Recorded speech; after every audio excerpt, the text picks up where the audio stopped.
So a question that's come up is, how do I make Roman numerals with my Brother label maker? This is the Brother PT series, which is their most popular series of label makers. And the instructions for this one are pretty similar to the rest of the Brother models. So how do you make Roman numerals? Go into the symbol command, and here you see basic, pictograph, history. I think a lot of people would look into pictograph, but that's not it. You want to look into basic, hit OK. And now you see your shapes, punctuation, brackets, all these other things. You see Greek letters, but no Roman numerals. So go into number 1. You see the 2/3, and then you see your IV, Roman numeral 4.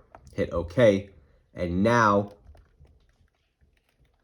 starting at number 8 of 17, we start to see our Roman numerals. I, IV, so on and so forth. Obviously, you can go ahead and do V for 5, or you could do Roman numeral symbol. So here I have the V, which is Roman numeral 5, and now I have V, which is the letter 5. They're pretty similar, but now if you look before that, or now let's look before that, and I see VII, so 7. If I do VII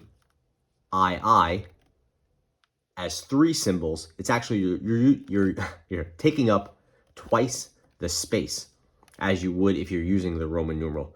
So you can just do VII, but you're going to be very space inefficient and using up a lot of excess label space if you do that. So you're better off using the Roman numerals if it's going to be more than a single character. So if you need to do something like 9, the IX, you're better off using Roman numerals than you are using just the actual letters themselves. If you're just going to do 10, the X, it's the same thing. But yeah, so symbols, basic, number 1, and then you have it there. If you go to number 2, you have these sort of box numbers, which are used for labels, but not super helpful. Goes all the way up to 100 there. I guess 99. Number 3 is numbers in circles, also up to 99, but it is the number 1 that you want. Thanks for watching.